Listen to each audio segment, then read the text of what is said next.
तो चलो हम लोग जो भूमि में भूमि संसाधन के बारे में पढ़े थे उसी से आज हम लोग कुछ ऑब्जेक्टिव क्वेश्चन को सॉल्व करेंगे। जितना भी इसमें ऑब्जेक्टिव क्वेश्चन बनेगा उसी को हम लोग सॉल्व करने वाले हैं। तो सबसे पहले देखते हैं पहला क्वेश्चन को। पंजाब में भूमि निम्नीकरण का मुख्य कारण क्या है? तो उसमें हम लोग बताए थे कि जो पंजाब में भूमि निम्नीकरण का मुख्य कारण है वो क्या है? अधिक सिंचाई। हल्ला मत करो, शांति से। अधिक सिंचाई के कारण वहाँ पे भूमि निम्नीकरण हुआ है। ठीक। दूसरा है सोपानी कृषि किस राज्य में प्रचलित है? तो इसमें भी बताए थे कि उत्तराखंड में सोपानी कृषि होता है। सीढ़ी नुमा खेती वहाँ पे होता है क्योंकि वो पहाड़ी इलाका है। मिट्टी के अपरदन को रोकने के लिए इस तरह की खेती किया जाता है। उसके बाद तीसरा क्वेश्चन है मरुस्थलीय मृदा का विस्तार निम्न में से कहाँ है? तो हम लोग इसमें पढ़े थे कि राजस्थान में मरुस्थलीय मृदा का विस्तार है। इसके अलावे जो सौराष्ट्र है गुजरात के, यहाँ पे भी मृदा का विस्तार है। फिर जो कच्छ वाला इलाका है गुजरात में, यहाँ पे भी मरुस्थलीय मृदा का विस्तार है। मतलब यहाँ भी मरुस्थलीय मृदा पाया जाता है। तो इतना हम लोग पीछे पढ़े थे। उसके बाद है मेढक के प्रजनन को नष्ट करने वाला रसायन कौन सा है? तो बताए थे कि एंड्रीन जो है वो क्या करता है? मेढक के प्रजनन शक्ति को खत्म कर देता है, जिससे कि अभी मेंढक जो है वो विलुप्ति के कगार पर है, खत्म होने के कगार पर है। उसके बाद है काली मृदा का दूसरा नाम क्या है? ये VVI क्वेश्चन सबसे ज्यादा पूछे जाने वाला। तो काली मिट्टी को हम लोग रेगुड़ मिट्टी के नाम से भी जानते हैं। इसके अलावा इसको हम लोग काली कपासी मृदा भी कहते हैं। काली कपासी मृदा ऐसा क्यों कहते हैं? क्योंकि इसमें सबसे बढ़िया खेती किस चीज का होता है? कपास का। तो कपास का खेती अच्छा होता है, इसीलिए हम लोग इसको क्या कहते हैं? काली कपासी मृदा भी कहते हैं। ठीक। इसके अलावा इसमें हम लोग चावल गेहूं इस सब की भी खेती कर सकते हैं, लेकिन मुख्य रूप से इसमें कपास का खेती होता है। उसके बाद है निम्नलिखित में से कौन भूमि का भौतिक स्वरूप है?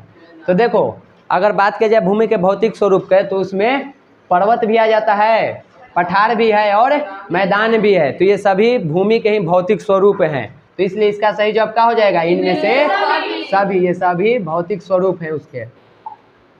उसके बाद है भारत में जलोढ़ मृदा का विस्तार लगभग है।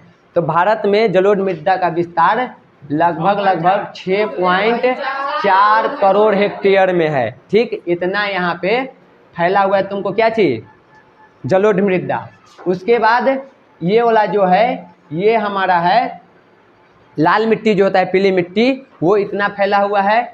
ये हमारा जो मिट्टी होता है लेटराइट मिट्टी, वो इतने हेक्टेयर में फैला हुआ है। ठीक। उसके बाद है उत्तर बिहार का दियरा भूमि किस फसल की खेती के लिए विश्व प्रसिद्ध है? यानी कि उत्तर बिहार में जो बालू वाला जो इलाका होता है ना, जहाँ बालू ज़्यादा मट्टी कम है, उसको दियरा कहते हैं। वहाँ पे कौन सा खेती होता है? तो वहाँ पे सबसे ज़्यादा मक्का की खेती होती है और इसके लिए दुनिया भर में प्रसिद्ध है। ठीक। लेटराइट शब्द की उत्पत्ति किस भाषा से हुई है? तो लेटराइट शब्द की उत्पत्ति हुई है ग्रीक भाषा से, जिसका मतलब क्या होता है? ईंट। ठीक। लेटराइट का मतलब ईंट होता है। यह लेटर शब्द से बना है। ग्रीक का एक शब्द है लेटर, उसी से लेटराइट बना है। उसके बाद है भारत में मृदा के प्रमुख प्रकार कितने हैं? तो भारत में मृदा के प्रमुख प्रकार 6 हैं। 6 प्रकार के मृदा यहाँ पे पाए जाते हैं, जेका में जलोढ़, काली, पीली, मरुस्थलीय, पर्वतीय, ये सब मिट्टी आता है। ठीक। लेटराइट है 6 हो गया। तो यही 6 मुख्य रूप से यहाँ पाए जाते हैं। उसके बाद है भारत के कुल उपलब्ध भूमि के लगभग कितने प्रतिशत भाग पर मैदान का विस्तार है? तो देखो, भारत में जितना इसका भूमि का क्षेत्रफल है ना, उसमें से 43% पर भूमि का मैदान का विस्तार है। उसके बाद 27% पर पठार का विस्तार है और जो 30% है इस पे पर्वत का विस्तार है। यानी इतना क्षेत्रफल में पर्वत है। तो ये इसमें जो सही आंसर है मैदानी विस्तार का, क्या हो जाएगा? 43%। ठीक। निम्नलिखित में से कौन जलोढ़ मृदा का प्रकार है? तो हम लोग जानते हैं कि जो नया मृदा होता है जलोढ़ को, उसको हम लोग क्या कहते हैं? खादर। और जो पुराना होता है उसको हम लोग बांगर कहते हैं। तो इसका सही जवाब क्या हो जाएगा? दोनों। ये दोनों ही मिट्टी के जलोढ़ मिट्टी के प्रकार हैं। उसके बाद है भूमि किस प्रकार का संसाधन है। तो देखो भूमि जो है वो प्राकृतिक संसाधन भी है और भूमि का उपयोग हम सभी लोग करते हैं, कोई ऐसा जीव जंतु नहीं है जो भूमि का उपयोग नहीं करता है, इसलिए इसको मौलिक संसाधन भी कहते हैं। उसके बाद हम लोग जानते हैं कि हमने के जो इतना बड़ा पृथ्वी है उसमें से 71% पर क्या चीज़ है, पानी है। अब मात्र 29% पे ही भूमि है, यानी कि ये कम मात्रा में है, इसलिए इसको सीमित संसाधन भी कहते हैं। तो ये प्राकृतिक संसाधन भी है, मौलिक संसाधन भी है और सीमित संसाधन भी है, इसलिए इसका जवाब हो जाएगा घ, इनमें से सभी, ये चारों में आते हैं। उसके बाद है उत्तर भारत में मुख्य रूप से किस प्रकार के मिट्टी का विस्तार है। तो हमारे तरफ वाला जो बिहार का इलाका है तो इस तरफ में हम लोग को जलोढ़ मिट्टी का ज़्यादा विस्तार है, ये मिट्टी ज़्यादा रूप में इधर पाया जाता है। ठीक, उसके बाद है दक्कन के लावा प्रदेश में मुख्य रूप से किस मिट्टी का विस्तार है। तो दक्कन का जो लावा प्रदेश है ना वहाँ पे मुख्य रूप से हम लोग के काली मिट्टी देखने को मिलता है। ठीक, ये मिट्टी वहाँ पे अधिक मात्रा में है। भारत का कुल भौगोलिक क्षेत्रफल कितना है। तो भारत का कुल भौगोलिक क्षेत्रफल है 32,87,263 वर्ग किलोमीटर। ठीक, वर्ग मतलब स्क्वायर होता है। ठीक, तो वर्ग किलोमीटर बोलो या किलोमीटर स्क्वायर बोलो, दोनों एक ही चीज़ है। तो इतना हमारा क्षेत्रफल है, लेकिन हमारे पास जितना भूमि है ना उसमें से हमारे पास जो भूमि जो हम लोग उपयोग करते हैं वो मात्र 93% है। ठीक, बाकी के जो भूमि है ना वो पाकिस्तान के द्वारा और चीन के द्वारा जो POK COK है 7% वो सबके कब्जा में है, तो उसका आंकड़ा हम लोग के पास नहीं है, उसके बारे में हम लोग को कोई जानकारी उतना नहीं है क्योंकि उस पर कोई और कब्जा कर ले है। तो मुख्य रूप से हम लोग 94% जो इसका है 93% उतना ही भूमि का आंकड़ा रखे हुए हैं। एरिया टोटल इसका 32,87,263 वर्ग किलोमीटर है। उसके बाद है वर्तमान उपलब्ध क्षेत्रफल का कितना प्रतिशत भूमि कृषि योग्य है। तो हमारे भारत में जितना इसका क्षेत्रफल है 32,87,263 उसमें से मात्र 54% भूमि ही कृषि योग्य है।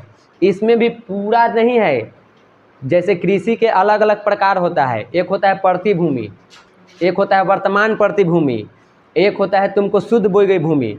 ये तीनों के मिलाने पर कितना होता है 54%।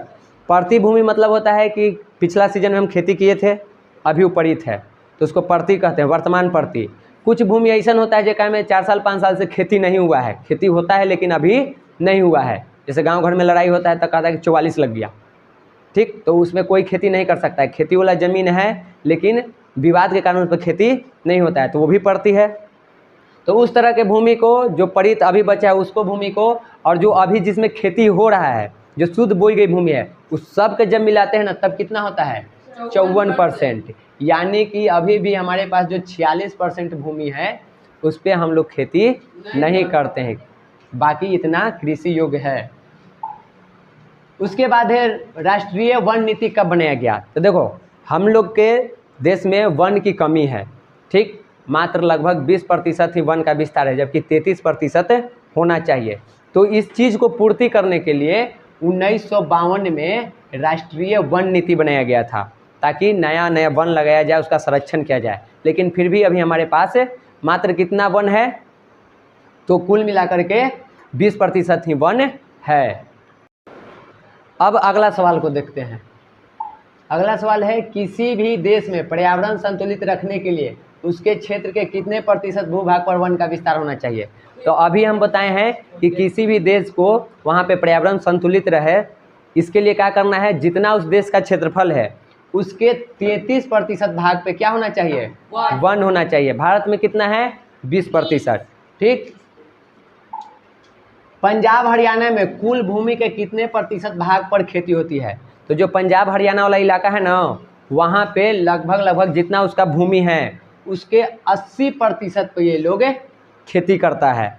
ठीक, और वहीं अगर हम लोग अरुणाचल प्रदेश असम वाला इलाका देखें तो वहाँ पे मात्र 10% पे ही खेती करते हैं। ये कहाँ होता है, अरुणाचल प्रदेश असम वाला जो इलाका है ना उन वाले इलाकों में मात्र 10%। फिर अंडमान निकोबार है, तो वो सब जो जगह है वहाँ पे हम लोग 10% ही भूमि पर खेती करते हैं, बाकी पे खेती नहीं होता है। वहीं हम लोग पंजाब हरियाणा में चले तो कितना होता है, जितना उसका भूमि है उसका 80% पर खेती किया जाता है। उड़ीसा में भूमि निम्नीकरण का मुख्य कारण क्या है? जो निम्नीकरण मतलब समझता है, जब कृषि करने लायक भूमि नहीं रहता है ना तो उसको भूमि निम्नीकरण कहते हैं। ठीक, तो यहाँ पे उड़ीसा में जो भूमि निम्नीकरण हुआ है, जो वहाँ के भूमि अब खेती लायक नहीं रहा है, उसका मुख्य कारण है वनोन्मूलन, यानी कि वन के कमी, जो वन की कटाई हो रहा है उसके कारण वहाँ की भूमि अब कृषि लायक नहीं रहा है। उसके बाद अधिक सिंचाई में जान ही रहा है, पंजाब हरियाणा वाला क्षेत्र, इस क्षेत्र में अधिक सिंचाई के कारण भूमि निम्नीकरण हुआ है।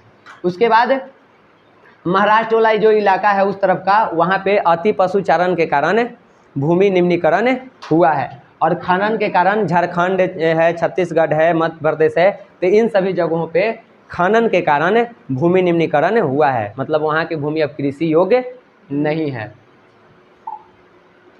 निम्नलिखित में कौन भूमि अपरदन के कारक है, यानी कौन कौन सा कारक है जिसके कारण मिट्टी का कटाव होता है? तो देखो, जब तेज गति में पानी आता है तो वो भी अपने साथ मिट्टी काट के ले जाता है, तो ये भी ओकर कारक है।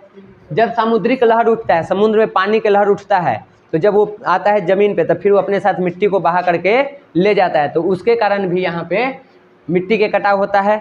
उसके बाद हवा जब बहती है तो ये अपने साथ भी धूल के रूप में मिट्टी को काट करके ले जाती है, तो इससे भी यहाँ पे क्या होता है, भूमि अपरदन होता है। इसका मतलब ये तीनों भी मिट्टी के कटाव के कारण है, कारक है। तो इसका सही जवाब इनमें से सभी हो जाएगा, घ। ठीक, चाहे वो गतिशील जल हो, समुद्री लहर हो, पवन हो, ये सभी मिट्टी के कटाव करते हैं। उसके बाद है भारत के कितने प्रतिशत भूभाग पर वन का विस्तार है? तभी हम बताए थे कि भारत के 20% भूभाग पर वन का विस्तार है। तो अब एक सवाल है कि गुजरात के सौराष्ट्र में, जो गुजरात है वहाँ के जो सौराष्ट्र है, वहाँ पे मुख्य रूप से किस प्रकार की मिट्टी पाई जाती है, मतलब किस प्रकार की मिट्टी का विस्तार है? तो अभी हम बताए हैं कि सौराष्ट्र कच्छ जैसे जो जगह गुजरात में, वहाँ पे मरुस्थलीय मिट्टी का विस्तार है, वहाँ पे मरुस्थलीय मिट्टी पाई जाती है। उसके बाद अंतिम सवाल है कि निम्नलिखित में से कौन भूमि के उपयोग के भौतिक कारक के अंतर्गत आते हैं, यानी कि इतना में से कौन है जो भूमि उपयोग के भौतिक कारक हैं? तो जलवायु को हम लोग भूमि उपयोग के भौतिक कारक मानते हैं, और ये जो जनसंख्या घनत्व, संस्कृति और प्रौद्योगिकी क्षमता है, इसको हम लोग मानवीय कारक में रखते हैं कि ये सब मानवीय कारक है।